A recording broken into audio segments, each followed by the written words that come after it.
大家好，今日兵哥帶大家來到高州市馬貴鎮大西啊，對面呢就係棉被頂嘅，號稱高州第一高峰。在81年前，1944年10月23日深夜11點鐘呢，就有一架美國嘅 B-2機被日本擊中，就墜毀咗在大西棉被頂下邊。機組上有12名機組人員，3名犧牲，9名被大西村民當時獲救啊！好多人啲老人年紀大個都知道發生嘅一件咁嘅事，但係呢好多現在嘅人忘記咧，所以講我哋發揚愛國抗日戰爭時期嗰段歷史，我哋年輕人冇能夠忘記。所以呢，今日兵哥就強烈要求呢，在飛機坑嗰度呢樹立紀念碑，紀念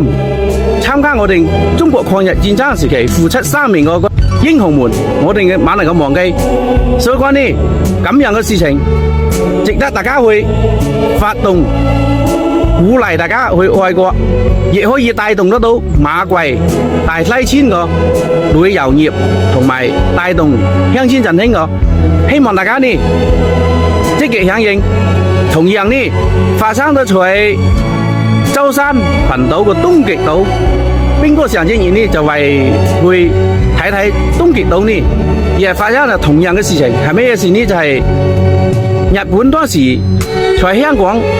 載着戰俘嘅里斯本賢號，載着1800名嘅戰俘，就在舟山群島東極島附近嘅海域啊，就俾魚雷擊中，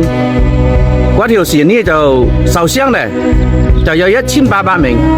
船上嗰個戰俘啊就要沉沒啊，俾舟山當地嘅啲漁民呢就救活咗300幾名，到最後呢又通過小淮洞啊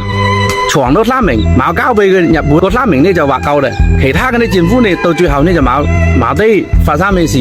大家想了解嘅電故事呢，可以睇睇東極島個電影，好嘛？所以講通過咁樣嘅同樣嘅事情，人哋可以發展得成一部電影。希望我哋大西村呢，馬貴大西呢一樣可以拍得出一部非常發揚愛國主義嘅電影出嚟個。咁樣呢，希望大家呢了解緊嘅事，值得去參觀。下一次呢，兵哥呢帶動大家嚟登山尋找飛機坑，我已經揾到向導咧。大家如果想跟兵哥去找飛機坑嗰啲，同兵哥報名好嘛？